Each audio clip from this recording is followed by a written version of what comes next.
Hello दोस्तों, मैं Devendra Kumar Chandra academy the guide के यूट्यूब प्लेटफॉर्म में आपका स्वागत करता हूं। चलिए, आज हम एक नए सब्जेक्ट पे चर्चा करेंगे जिसका एमसीक्यूज रहेगा। सब्जेक्ट है हिंदी, है ना। और हिंदी में भी आज जिस टॉपिक का आपका एमसीक्यूज रहेगा वो रहेगा वर्णमाला। ठीक है भाई। तो वर्णमाला से आप लोग देखे होंगे व्यापम के लगभग हर एग्जाम में जिसमें हिंदी का सिलेबस रहता है वहां पे आपका क्वेश्चन जरूर देखने को मिलेगा वर्णमाला से कि कौन से वर्ण का उच्चारण स्थल कौन सा होता है, कौन अग्र स्वर है, कौन मध्य स्वर है, व्यंजन की संख्या कितनी है, स्वर की संख्या कितनी है, और इसी प्रकार के बहुत सारे आपके क्वेश्चन देखने को मिलता है। ठीक है।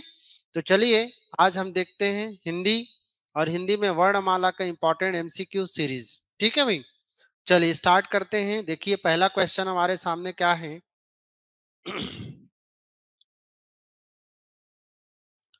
देखिए, पहला क्वेश्चन है अयोगवाह स्वर का उदाहरण है। ठीक है। आपको पूछा गया है अयोगवाह स्वर का कौन सा इसमें से एग्जाम्पल है। तो आप सभी को पता होना चाहिए स्वरों में दो स्वर ऐसे हैं जिसको अयोगवाह स्वर कहते हैं, एक अंगा और एक किसको जी, अहा को। तो इसका राइट ऑप्शन कौन सा हो जाएगा, सी ऑप्शन होगा। याद रखिएगा, अयोगवाह स्वर कहा जाता है इनको क्योंकि इसमें स्वर व व्यंजन के गुण पाए जाते हैं। ठीक है। इसीलिए इसे स्वर में गिनती नहीं की जाती। ठीक है भाई। स्वर में गिनती हम नहीं करते हैं किसको जी, अंगा और आहा को, क्योंकि इसमें स्वर और व्यंजन के क्या पाए जाते हैं जी, गुण पाए जाते हैं। ठीक है। याद रखिएगा, अंगा और आहा को क्या कहा जाता है, पूछे तो क्या लगाइएगा जी, अयोगवाह स्वर कहा जाता है या अयोगवाह वर्ण कहा जाता है। चलिए दूसरा क्वेश्चन देखिए। द्विगुण व्यंजन है। ठीक है। इनमें से द्विगुण व्यंजन कौन कौन है आपको बताना है। तो द्विगुण व्यंजन कहने का मतलब ये ड ढ ग्यस्र, ये आपका अढ़ी अढ़ा है और एक उपरोक्त में से कोई नहीं। तो याद रखना, द्विगुण व्यंजन आपका इनमें से कौन है, पूछे तो क्या लगाएंगे जी, सी ऑप्शन, अढ़ी अढ़ा। ठीक है। ये आपका द्विगुण व्यंजन कहलाते हैं, द्विगुण व्यंजन कहलाते हैं। ठीक है भाई। और याद रखिएगा, ये हिंदी में नवीन विकसित वर्ण है। ठीक है भाई। हिंदी के नवीन विकसित वर्ण कौन है जी, अढ़ी अढ़ा, जिसको हम द्विगुण व्यंजन के नाम से भी जानते हैं। और एक पॉइंट याद रखिएगा, संस्कृत में इसका प्रयोग नहीं किया जाता था, संस्कृत में प्रयोग नहीं होता था इसका। और ये नवीन विकसित वर्ण है किसके जी, हिंदी के। और इस द्विगुण व्यंजन कौन कौन है, तो अढ़ी और अढ़ा। याद रखिएगा, ये आपका सेकेंड क्वेश्चन। चलिए भाई, थर्ड क्वेश्चन क्या है देखिए। अ किस प्रकार का स्वर है। ठीक है। अ एक किस प्रकार का स्वर है, यह आपसे पूछा गया है। तो चलिए भाई देखते हैं कौन कौन से ऑप्शन दिए गए हैं हमें। अग्र स्वर, पश्च स्वर, मध्य स्वर, उपरोक्त में से कोई नहीं। तो आप लोग पढ़े होंगे स्वर का वर्गीकरण, और स्वर के वर्गीकरण में हम लोग जीव के प्रयोग के आधार पर, जीव के प्रयोग के आधार पर हम लोग कितने प्रकार के स्वर पढ़ते हैं जी, तीन प्रकार के स्वर पढ़ते हैं। कौन कौन सा, अग्र स्वर, मध्य स्वर और पश्च स्वर। ठीक है। याद रखिएगा, जीव के प्रयोग के आधार पे हम तीन प्रकार के स्वर पढ़ते हैं, अग्र स्वर, मध्य स्वर और क्या होता है जी, पश्च स्वर। अग्र स्वर कहने का मतलब होता है जीव के आगे वाले हिस्से का प्रयोग करके जिस स्वर का उच्चारण होता है उसको क्या बोलते हैं जी, अग्र स्वर। जीभ के मध्य वाले हिस्से का प्रयोग करके जिस स्वर का उच्चारण होगा उसको मध्य स्वर, और जीभ के पीछे वाले हिस्से का प्रयोग करके जिस स्वर का उच्चारण होगा उसको पश्च स्वर कहते हैं। ठीक है। यहाँ पे पूछा है अ किस प्रकार का स्वर है, तो अ याद रखिएगा एक प्रकार का मध्य स्वर कहलाता है। क्या स्वर कहलाता है जी? मध्य स्वर।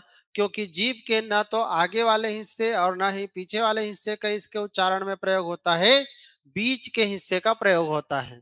तो अ एक किस प्रकार का स्वर है पूछे तो क्या लगाइए जी? मध्य स्वर। इसका राइट ऑप्शन हो जाएगा कौन सा ऑप्शन? C option.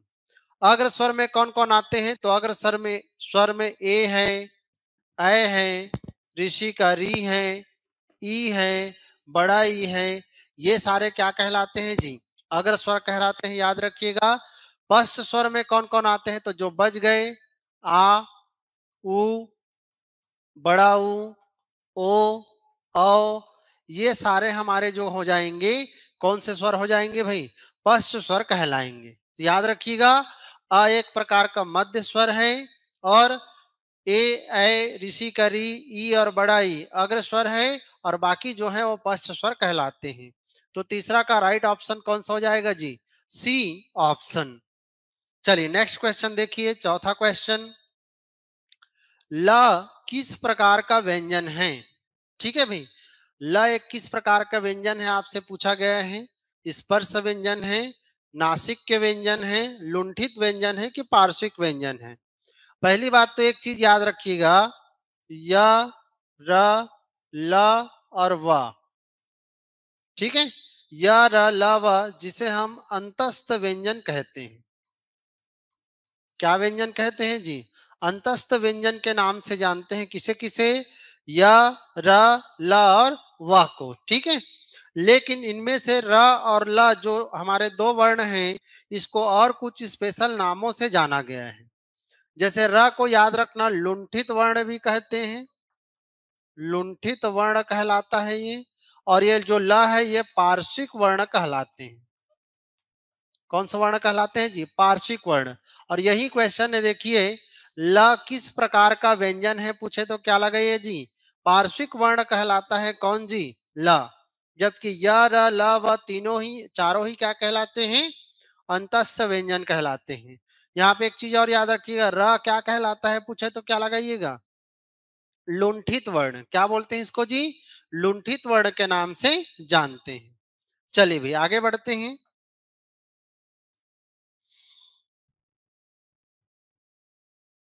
देखिए पांचवें नंबर का क्वेश्चन हमारे सामने क्या है, पढ़िए इसको। देखिए भाई, वर्णमाला किसे कहते हैं? ठीक है। वर्णमाला किसे कहते हैं आपसे क्वेश्चन पूछा गया है। क्या ऑप्शन को पढ़ते हैं, चलिए। पहला ऑप्शन क्या है जी? शब्द समूह को वर्णमाला कहेंगे, शब्द गणना को कहेंगे, वर्णों के संकलन को कहेंगे कि वर्णों के क्रमबद्ध समूह को कहेंगे। कि आप सभी को पता है वर्णों के क्रमबद्ध समूह को हम क्या बोलते हैं जी? वर्णमाला कहते हैं। तो इसका राइट ऑप्शन हो जाएगा डी ऑप्शन। ठीक है। वर्णों का क्रमबद्ध समूह वर्णमाला कहलाता है। हिंदी में वर्णों की संख्या कितनी है? तो हिंदी में वर्णों की संख्या हम कितना लेते हैं जी? 52। तो याद रखिएगा, वर्णों का क्रमबद्ध समूह क्या कहलाता है जी? वर्णमाला कहलाता है। और हिंदी में टोटल वर्णों की संख्या कितना होता है? 52 देखने को मिलेगा। चलिए 6 नंबर का क्वेश्चन देखिए। निम्नलिखित में से अनुनासिक वर्ण है। अनुनासिक वर्ण कौन है आपसे पूछा गया है। देखिए कौन कौन से है, ब है, त है, संयम के सह और या है। ठीक है। तो अनुनासिक वर्ण कहने का मतलब इसी को याद रखना, नासिक के वर्ण भी कहते हैं। नासिक के वर्ण या इसी को आपका पंचम वर्ण भी कहते हैं। क्या बोलते हैं जी? पंचम वर्ण। तो ये कौन कौन होते हैं? तो याद रखना, जो स्पर्श व्यंजन है, स्पर्श व्यंजन, उसके पांचवें लाइन में जो भी हमारे वर्ण आते हैं वो सारे क्या कहलाते हैं जी? अनुनासिक वर्ण या नासिक के वर्ण कहलाते हैं। जैसे ड़, जैसे कीड़ा, या, न, म, ये सारे याद रखिएगा अनुनासिक वर्ण की कैटेगरी में आते हैं। इनमें से देखिए कौन सा ऑप्शन दिख रहा है जी? डी ऑप्शन राइट होगा। कौन से क्वेश्चन का? 6 नंबर के क्वेश्चन का। तो याद रखिएगा, नासिक के वर्ण, पंचम वर्ण या अनुनासिक वर्ण की बात करेगा तो स्पर्श व्यंजन के पांचवें लाइन के जितने भी वर्ण हैं, जैसे ड, ड, य, न और म, ये सारे आपके कहलाते हैं। ठीक है, चलिए नेक्स्ट क्वेश्चन, 7 नंबर का क्वेश्चन देखिए। हिंदी में व्यंजन वर्णों की कुल संख्या है। हम लोग मूल रूप से व्यंजन वर्णों की संख्या हिंदी में कितना मानते हैं जी? तो मूल रूप से याद रखना, हिंदी में माना जाता है 33। कितना मानते हैं? 33। तो इसका राइट ऑप्शन हो जाएगा बी ऑप्शन। क्लियर है? और स्वरों की संख्या हम कितना लेते हैं जी? स्वर की संख्या हम 11 लेते हैं। कितना लेते हैं जी? 11। और व्यंजन की संख्या अगर बात करेगा तो कितना मैंने बताया? 33। ठीक है भाई, मूल रूप से स्वरों की संख्या 11 है और व्यंजनों की संख्या कितना है? तो 33। तो इसका राइट ऑप्शन कौन सा हो जाएगा? B option. चलिए 8 नंबर का क्वेश्चन देखिए, कौन से वर्ण में ह्रस्व स्वर है? ठीक है, आपको बताना है कि यहाँ पे जो ग्रुप में हमें वर्ण दिए गए हैं स्वरों का, उनमें से कौन सा ग्रुप है जो ह्रस्व स्वर को दिखाता है। इसी को ह्रस्व स्वर भी कह सकते हो, इसी को आप मूल स्वर भी कह सकते हो। ठीक है भाई, मूल स्वर या ह्रस्व स्वरों की संख्या इनमें से कौन दिखा रहा है? तो जानते होंगे मूल स्वरों की संख्या होती है कितना जी? 4। कौन कौन सा होता है? छोटा आ, छोटा ई, छोटा ऊ और ऋषि का री। तो याद रखिएगा, इसका जो राइट ऑप्शन हो जाएगा कौन सा ऑप्शन जी? बी ऑप्शन हो जाएगा। यह ह्रस्व स्वर कहलाते हैं या इसी को हम मूल स्वर के नाम से भी जानते हैं, क्योंकि इन स्वरों के उच्चारण के लिए हमें किसी अन्य स्वरों की सहायता लेना नहीं पड़ता। क्लियर है? तो याद रखिएगा, कौन से वर्ण में ह्रस्व स्वर है? तो बी ऑप्शन राइट होगा। छोटा आ, छोटा ई, छोटा ऊ और ऋषि का री, यही और क्या कहलाते हैं जी? मूल स्वर भी कहलाते हैं। चलिए आगे बढ़ते हैं। देखिए भाई 9 नंबर का क्वेश्चन, स्पर्श व्यंजन वाला वर्ग कौन सा है? ठीक है, आपको बताना है स्पर्श व्यंजन वाला जो आपका वर्ग है उसको। ठीक है, कौन कौन से ऑप्शन देखिए, य, र, ल, त, य, र, ल, व, स, क, च, ट, त और प। तो देखिए इनमें से कौन सा स्पर्श व्यंजन है? तो इसका राइट ऑप्शन हो जाएगा डी ऑप्शन, क, च, ट और प। ठीक है, क्योंकि आप सभी को पता है स्पर्श व्यंजन जो है, स्पर्श व्यंजन, इसकी संख्या टोटल कितनी है जी? 25, जिसको हम वर्गों में देखते हैं क, च, ट, त और प। तो इसमें सभी में 5-5 आपके लेटर्स, 5-5 वर्ण देखने को मिल जाएगा और ये सारे क्या कहलाते हैं जी? स्पर्श व्यंजन कहलाते हैं। याद रखना संख्या कितना है? 25। तो कौन सा ऑप्शन राइट होगा जी? D option. देखिए तीनों प्रकार की स और ह को क्या बोलते हैं? तो इसको हम हिंदी में ऊष्म व्यंजन कहते हैं। क्या बोलते हैं जी? ऊष्म व्यंजन कहते हैं, क्योंकि इसको बोलने में हमारे मुंह से ऊष्मा निकलती है, ऐसा आपका माना गया है। ठीक है, तो तीनों प्रकार के स और ह क्या कहलाते हैं? ऊष्म व्यंजन। य, र, ल, व मैंने पहले ही बता दिया है, इसको हम अंतस्थ व्यंजन कहते हैं। क्या बोलते हैं जी? अंतस्थ व्यंजन के नाम से जाना जाता है। ठीक है, तो इसका राइट ऑप्शन याद रखना, डी ऑप्शन राइट होगा। चलिए नेक्स्ट क्वेश्चन देखिए 10वें नंबर का, निम्नलिखित में से कौन सा वर्ण मूर्धन्य है? मूर्धन्य कहने का मतलब हमारे मुंह में एक उच्चारण स्थल है कह सकते हैं, और वहां से निकलने वाला कौन सा यहाँ पे आपका स्वर वर्ण है या कोई भी आपका व्यंजन वर्ण है उसको पहचान करना है। ठीक है, तो देखते हैं चलिए भाई कौन सा आपका मूर्धन्य से निकलने वाला है। तो इसके लिए एक चीज याद रखिएगा, कंठ से तालु मूर्धा। ठीक है भाई, कंठ तालु मूर्धा।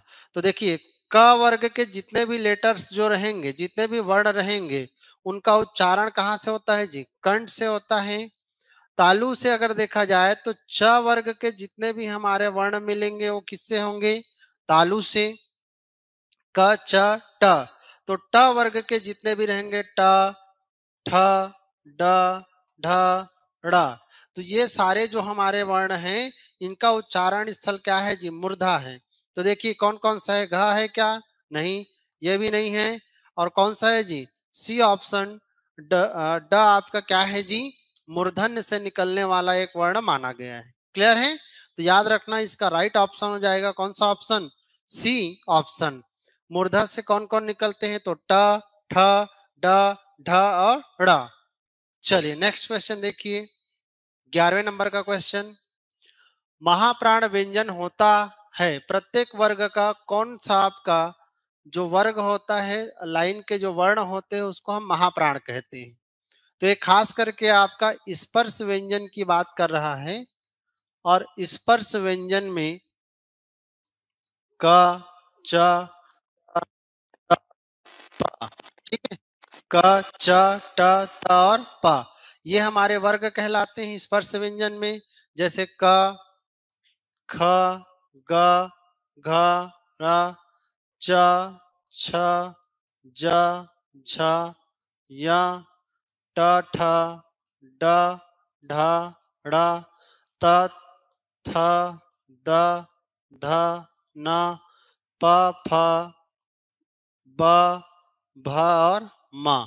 ठीक है, ये हमारे 25 क्या कहलाते हैं जी? स्पर्श व्यंजन है। इनमें से कौन सा वाला जो वर्ग है, लाइन है, वो आपका महाप्राण कहलाता है? तो हम लोग पढ़े हैं महाप्राण में कौन कौन आते हैं जी? दूसरा वाला लाइन, ठीक, और आपका चौथा वाला लाइन। तो इसका जो राइट ऑप्शन हो जाएगा 2 और 4। ठीक है, तो 2 और 4 कहाँ है? देखिए बी ऑप्शन में मिलेगा। तो 11वें नंबर का जो आपका आंसर होगा कौन सा हो जाएगा जी? B option. दूसरा लाइन और चौथा लाइन क्या कहलाते हैं जी? महाप्राण आपके वर्ण कहलाते हैं। जबकि इसमें बचा कौन कौन? 1, 3 और 5। तो 1, 3, 5 याद रखिएगा, अल्प प्राण कहलाते हैं। ठीक है, 1, 3, 5 के जो लाइन के वर्ण हैं वो क्या कहलाएंगे जी? अल्प प्राण। जबकि 2 और 4 के जो लाइन है वो क्या कहलाएंगे? महाप्राण कहलाते हैं। क्लियर है? चलिए भाई आगे बढ़ते हैं। देखिए 12वें नंबर का क्वेश्चन, किस शब्द में अनुस्वार के स्थान पर ड़ लिखा जाता है? ठीक है, अगर अनुस्वार मतलब जो बिंदु की मात्रा है उसको हटा दें तो किसमें ड़ आपका लिखा जाता है? पंक्ति में, पंजा में, पंडित में कि 15 में? तो देखिए भाई, ये पंडित में अगर देखा जाए तो इसको कई जगह पे ऐसे भी लिखते हैं, लिखा जाता है पंडित। तो इसमें अड़ा लगा सकते हैं। जब उसको अनुस्वार हटाएंगे तो इसका राइट ऑप्शन कौन सा हो जाएगा जी? सी ऑप्शन हो जाएगा। याद रखिएगा, इस प्रकार के भी क्वेश्चन व्यापम में बार बार पूछे जाते हैं। ठीक है, तो इस पैटर्न को भी पकड़ना है। इसका जो राइट ऑप्शन हो जाएगा कौन सा ऑप्शन? सी ऑप्शन। चलिए आगे बढ़ते हैं। चलिए भाई 13वें नंबर का क्वेश्चन है, देखते हैं।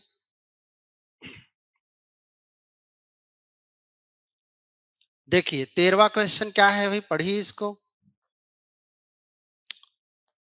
13, कौन से शब्द में री का प्रयोग मात्रा के रूप में हुआ है? ठीक है, यहाँ पे हमें कुछ शब्द दिए गए हैं और उस शब्द में हमें पहचान करना है कि ऋषि का री का मात्रा के रूप में प्रयोग किया गया है।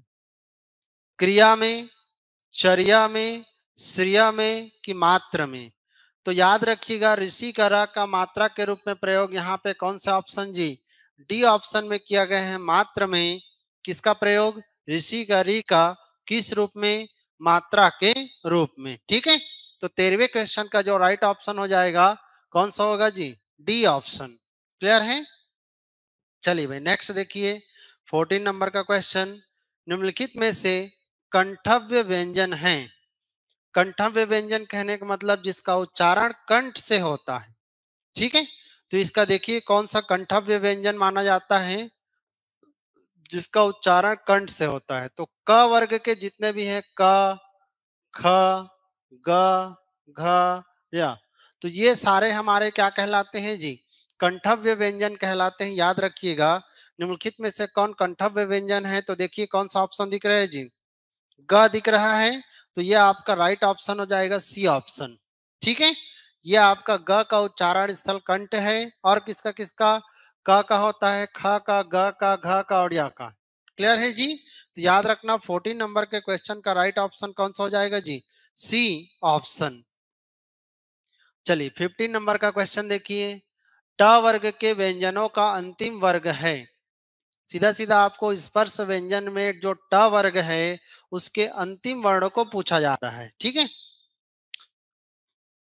ट, थ, ड, ढ और ड, यही होता है आपका। ठीक है, ट, ठ, ड, ढ, ड़। तो अंतिम में कौन है जी? ड़। तो इसका राइट ऑप्शन हो जाएगा सी। कौन सा हो जाएगा?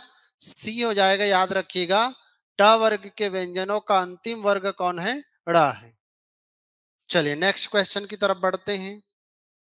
देखिए 16वें नंबर का क्वेश्चन, निम्नलिखित में से पंचमाक्षर है। मैं पहले ही बता चुका हूं, उसी को पंचमाक्षर भी कह सकते हैं, उसी को नासिक के वर्ण भी कहते हैं या अनुनासिक वर्ण भी कहते हैं। तो पंचमाक्षर कौन है इसमें का जो अंतिम में आता है? तो कौन सा ऑप्शन दिख रहा है? जेड़ा। तो यही आपका डी ऑप्शन राइट होगा। ठीक है, ज्ञ तो संयुक्त व्यंजन है, संयुक्त व्यंजन है। ऋषि का री मूल स्वर है। कैसा स्वर है जी? मूल स्वर। और छतरी का छ भी क्या है जी? एक संयुक्त व्यंजन है। जबकि पंचमाक्षर कौन है पूछे तो क्या लगाइएगा? ड़ हमारा राइट ऑप्शन हो जाएगा।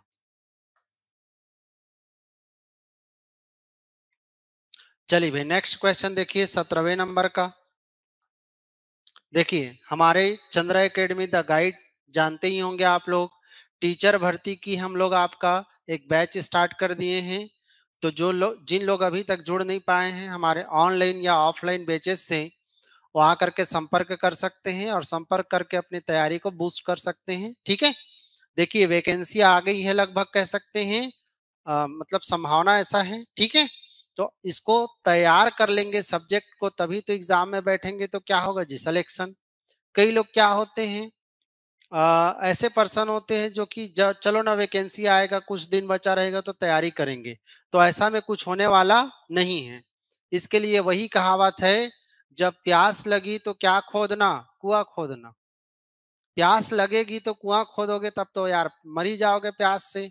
पहले से आपको पानी की व्यवस्था करना पड़ेगा, ताकि जब प्यास लगे तो सुविधा अनुसार उसको क्या कर सको? पी सको। क्लियर है? इसीलिए जुड़िए और अपनी तैयारी को आगे बढ़ाइए। चलिए भाई देखिए नेक्स्ट क्वेश्चन, 17वें नंबर का क्वेश्चन, निम्नलिखित में से कौन सा मध्य केंद्रीय स्वर है? तो ये रिपीटेड क्वेश्चन है, मैं बता चुका हूं। मध्य केंद्रीय स्वर हम किसको बोलते हैं जी? अ को। ठीक है, ये हमारा क्या है? मध्य स्वर कहलाता है। देखिए 18 नंबर, प्लुत स्वर कहते हैं। प्लुत स्वर जानते होंगे, मात्रा के आधार पर, मात्रा के आधार पर पुकारने के लिए, किसके लिए जी? पुकारने के लिए एक स्वर हम यूज करते हैं, प्रयोग करते हैं, और उसको क्या बोलते हैं जी? प्लुत स्वर कहते हैं। ठीक है, जैसे एक होता है आपका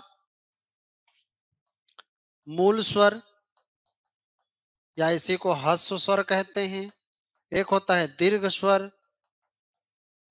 ठीक है भाई, और एक होता है प्लुत स्वर। तो मूल स्वर के उच्चारण में हमें कम समय लगेगा। ठीक है भाई, दीर्घ स्वर के उच्चारण में हमें ज्यादा समय लगेगा, दो गुना समय लगेगा। इसीलिए इसको द्विमात्रिक स्वर भी कहते हैं, इसको एक मात्रिक स्वर भी कहते हैं। और प्लुत स्वर के उच्चारण में हमें इन दोनों से भी ज्यादा समय लगेगा, इसीलिए इसको त्रिमात्रिक स्वर भी कहा जाता है। तो प्लुत स्वर को हम क्या बोलते हैं जी? त्रिमात्रिक स्वर के नाम से जानते हैं। और इसको बेसिकली किसके लिए यूज किया जाता है? पुकारने के लिए। जैसे कि शब्द है राधा। ठीक है, यहाँ पे याद रखना, ये ड वाला जो सिंबल है ये प्लुत स्वर के लिए यूज होता है। तो जब राधा आप बोलोगे तो थोड़ा जोर से बोलना पड़ेगा, लंबे समय के लिए बोलना पड़ेगा पुकारेंगे तो, राधा ऐसे करके। ठीक है, तो ऐसे पुकारने के लिए जिस स्वर को यूज करते हैं उसको क्या बोला जाता है जी? प्लुत स्वर कहते हैं। याद रखेंगे इसको।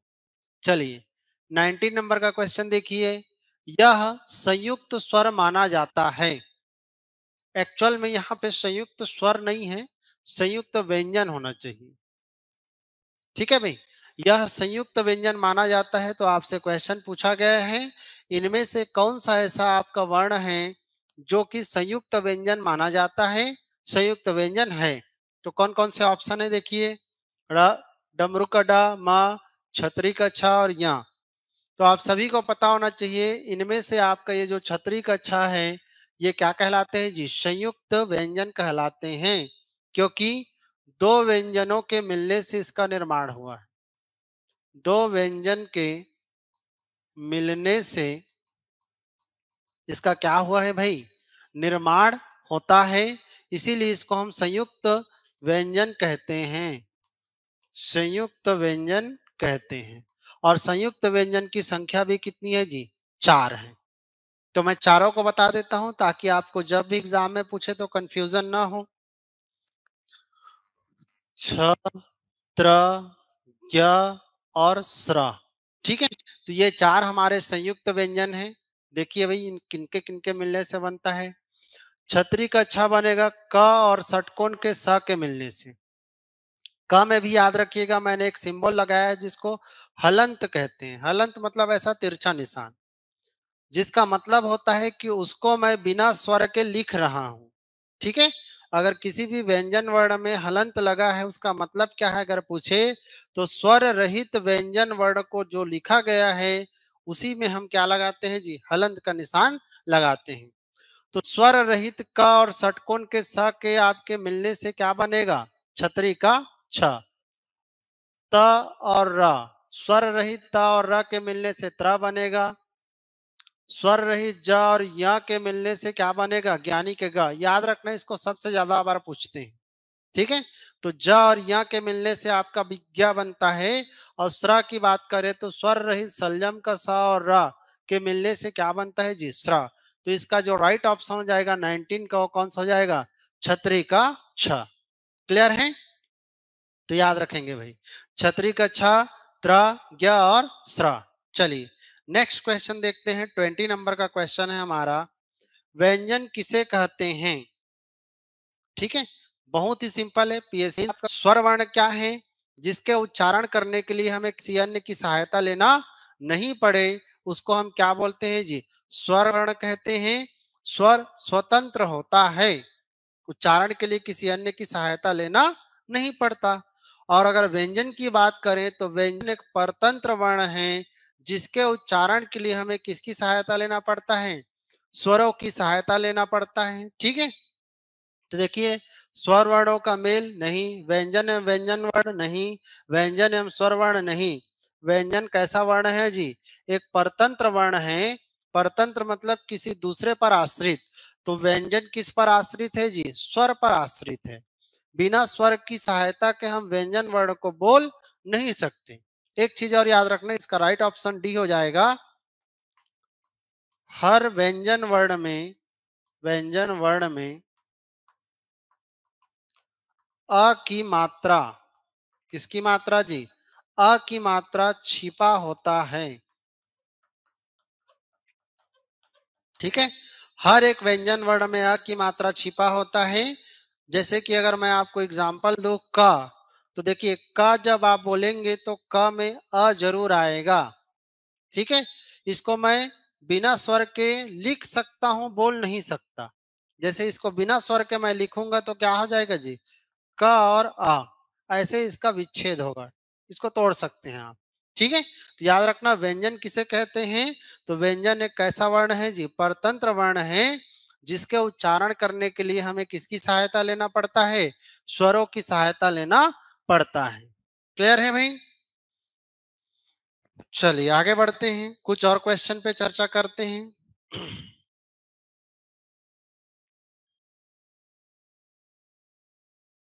देखिए 21 नंबर का क्वेश्चन,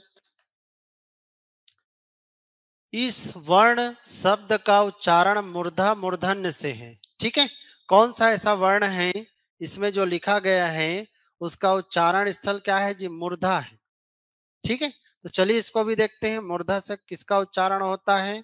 तो वही है कंठ, तालु। इसका ट्रिक याद रखना, KTM। ठीक है, कंठ, तालु, मूर्धा, डॉन। ठीक है, ये हो जाएगा मूर्धा, ये हो जाएगा दंत, ये हो जाएगा ओष्ठ, और ये हो जाएगा नासिका। ठीक है भाई, तो देखिए क वर्ग के जितने भी हमारे आपके वर्ण हैं, उन सभी का उच्चारण स्थल क्या है जी? कंठ है। यहाँ पे पूछा क्या गया है? मूर्धा। तो मूर्धा भी देखते हैं। क च वर्ग के जितने भी हमारे वर्ण हैं वो आपका तालु से हैं और ट वर्ग के जितने भी हमारे वर्ण हैं वो किससे हैं? मूर्धा से। तो ट वर्ग में यहाँ पे देखिए सीधा सीधा ट ही दिख रहा है, तो आपका राइट ऑप्शन हो जाएगा सी। क्या हो जाएगा जी? सी है ट, ठ, ड, ढ, ड। ये सारे हमारे याद रखे हैं मूर्धा से निकलने वाले आपके क्या हैं जी? व्यंजन वर्ण हैं, स्पर्श वर्ण हैं। तो इसका राइट ऑप्शन हो जाएगा सी ऑप्शन। ठीक है, आपको याद रखिएगा सारे व्यंजन वर्ण कहाँ से उच्चारण होते हैं, सारे स्वर वर्ण कहाँ से उच्चारण होते हैं, इन सभी को अपने माइंड में आपको सेट करके रखना है। ठीक है, जिसको याद करने के एक तरीका मैंने वीडियो में दिया है, देखिएगा हिंदी के पहले लेक्चर में, उसको जा करके आप देख सकते हैं।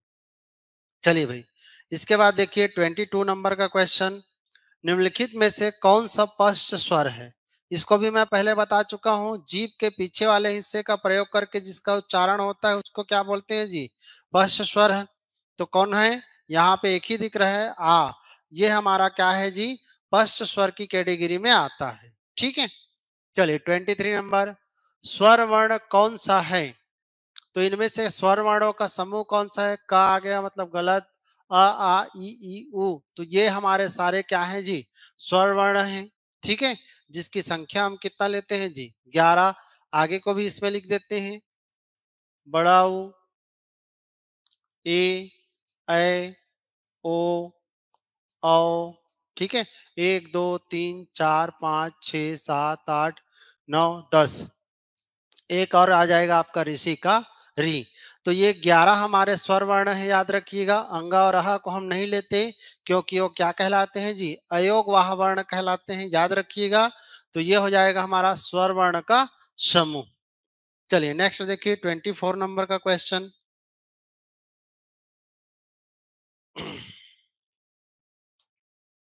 देखिए 24वें, बड़ा ऊ किस प्रकार का स्वर है? ठीक है, बड़ा ऊ है, अग्र है, मध्य है, पश्च है, बार बार वही रिपीटेड हो रहा है। तो एक बार मैं और लिख दूं, अग्र स्वर, मध्य स्वर और पश्च स्वर। अग्र में कौन कौन था जी? ई, बड़ा ई, ए, ऐ और इसी का री। ये सारे हमारे क्या थे? अग्र स्वर। मध्य में क्या था? अ। और पश्च में आ था, उ, बड़ा ऊ और आपके क्या हो जाएंगे? ओ, औ। ठीक है, तो देखिए बड़ा ऊ किस प्रकार का आपका स्वर है, तो क्या लगाएंगे? बड़ा ऊ को पश्च स्वर की कैटेगरी में आएगा कौन जी? आपका बड़ा ऊ। ठीक है, तो इसका राइट ऑप्शन हो जाएगा सी ऑप्शन, याद रखेंगे भाई। चलिए आगे बढ़ते हैं। देखिए 25 नंबर का क्वेश्चन है, पढ़ते हैं चलिए इसको। प किस प्रकार का व्यंजन है? ठीक है, प आपका कौन से प्रकार का व्यंजन है आपको बताना है। स्पर्श व्यंजन है, पार्श्विक है, लुंठित है, नासिका है। नासिका मतलब वही है जो अंतिम लाइन में हो। तो क्या अंतिम लाइन में आता है? प नहीं आता। क, च, ट, त और प, ये तो पहले लाइन में आता है। लुंठित वर्ण नहीं है, लुंठित वर्ण हम लोग र को लेते हैं। पार्श्विक भी नहीं है, ल होता है। यह आपका कैसा व्यंजन है जी? स्पर्श व्यंजन है। ठीक है, तो याद रखना प एक किस प्रकार का व्यंजन है, पूछे तो क्या लगाइएगा? स्पर्श व्यंजन। 26, छतरी का छ, त्र, ज्ञ, इनमें से कौन से वर्ग में आता है? तो मैं पहले ही बता चुका हूं कि ये जो चार हैं ये आपके संयुक्त व्यंजन कहलाते हैं। क्या कहलाते हैं जी? संयुक्त व्यंजन, छतरी का छ, त्र, ज्ञ और स्र। तो याद रखना इसका राइट ऑप्शन ए ऑप्शन हो जाएगा। देखिए 27 नंबर का क्वेश्चन, ई और बड़ा ई किस प्रकार के वर्ण हैं, मतलब उनका उच्चारण कहाँ से होता है, यह आपसे पूछा गया है। तो देखिए स्वरों के 11 स्वरों का मैं आपको बता देता हूं। के टॉम, केटी को। क्या ट्रिक बनेगा जी? के टॉम, केटी को। ठीक है, के मतलब कंठ की बात हो रही है, टी मतलब तालु, ओ मतलब ओष्ठ, मु मतलब मूर्धा, केटी मतलब कंठ प्लस क्या है जी, तालु, और को मतलब कंठ प्लस क्या है जी, ओष्ठ। ये सारे ही हमारे स्वरों का उच्चारण स्थल है। देखिए कौन कौन से स्वर का उच्चारण कहाँ से होता है। तो कंठ से होगा अ और किसका जी, आ का। तालु से होता है ई और बड़ा ई का। यही क्वेश्चन पूछा है, ई और बड़ा ई किस प्रकार के वर्ण हैं। तो ये तालव्य वर्ण कहलाएंगे। तातव्य हो गए, तालव्य वर्ण कहलाएंगे कौन जी, ई और बड़ा ई। ओष्ठ से ऊ और कौन निकलेगा, बड़ा ऊ। मूर्धा से ऋषि का री। कंठ और तालु से ए और अ निकलते हैं। कंठ और ओष्ठ से ओ और कौन निकलते हैं जी, औ। तो याद रखिएगा ये सारे आपके स्वर के क्या हैं, उच्चारण स्थल है, जो बार बार आपके वर्णमाला वाले चैप्टर में पूछा जाता है। याद रखना 27 का राइट ऑप्शन कौन सा हो जाएगा, डी ऑप्शन। 28 का देखिए, किन व्यंजनों को अर्ध स्वर कहा जाता है। तो इसको भी मैं बता चुका हूं। अर्ध स्वर कहते हैं हम लोग य, र, ल और व, जो कि मूल रूप से क्या कहलाता है जी, अंतस्थ व्यंजन। तो अंतस्थ व्यंजन को अर्ध स्वर के नाम से भी जाना जाता है। तो देखिए कौन सा ऑप्शन दिख रहा है जी, व और य। ठीक है, तो ये हो जाएगा हमारा आपका अर्ध स्वर की कैटेगरी में आते हैं अंतस्थ व्यंजन य और व। तो 28 का राइट ऑप्शन क्या हो जाएगा, सी ऑप्शन। चलिए आगे बढ़ते हैं।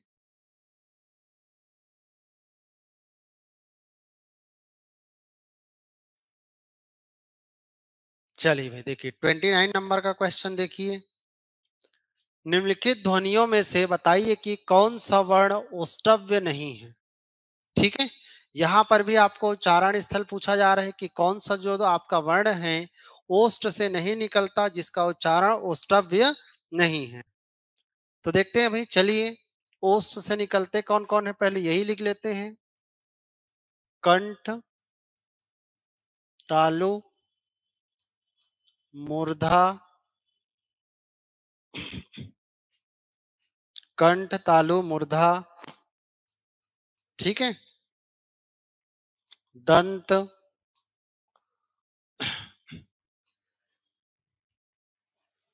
दंत, ओष्ठ। ठीक है भाई, कंठ तालु मूर्धा, दंत और क्या है जी, ओष्ठ। चलिए देखते हैं,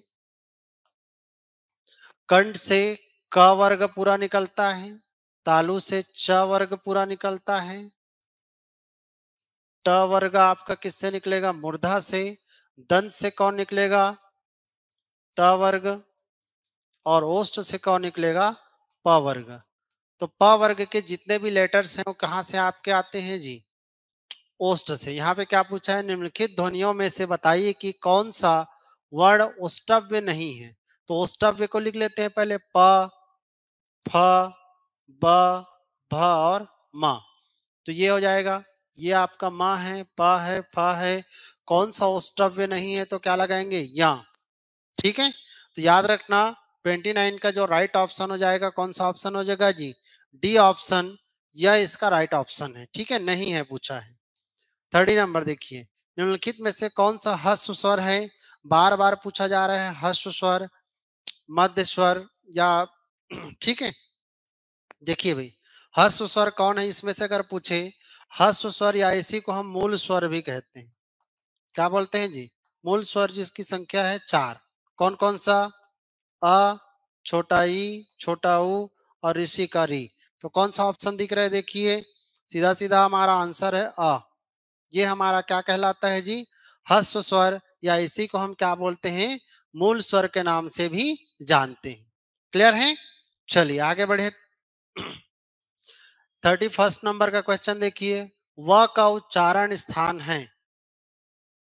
व का उच्चारण कहाँ से होता है, आपसे पूछा गया है। तो व का उच्चारण स्थान याद रखना, दंत प्लस ओष्ठ से होता है। इसको हम मर्ज करेंगे तो क्या बनेगा, दंतोष्ठ है। तो आपका डी ऑप्शन बिल्कुल राइट होगा। व का उच्चारण स्थल कहाँ से होता है पूछे तो क्या लगाइएगा जी, दंत और ओष्ठ के आपका मिक्स से मिश्रण से दंतोष्ठ बनता है और यही उच्चारण स्थल है किसका जी? व का। देखिए 32 फ का उच्चारण स्थल है। तो देखिए अभी हम लोगों ने देखा था प फ ब भ म सभी कहां से निकलते हैं? ओष्ठ से। तो फ का उच्चारण स्थल क्या होगा जी? ओष्ठ हो जाएगा। क्या हो जाएगा? ओष्ठ। ठीक है। तो चलिए आज के लिए इतना ही रखते हैं। इसके आगे के कुछ हम क्वेश्चन को नेक्स्ट क्लास में देखेंगे, नेक्स्ट सेशन में देखेंगे। तब तक के लिए थैंक यू। ठीक है। वीडियो कैसा लगता है जरूर कमेंट किया कीजिए। अच्छा लगता है तो अपने दोस्तों को शेयर कीजिए जो तैयारी कर रहे हैं, और लाइक कीजिए। अगर नए हैं चैनल में तो सब्सक्राइब कीजिए। ठीक है भाई। बोलिए जय भारत, जय छत्तीसगढ़।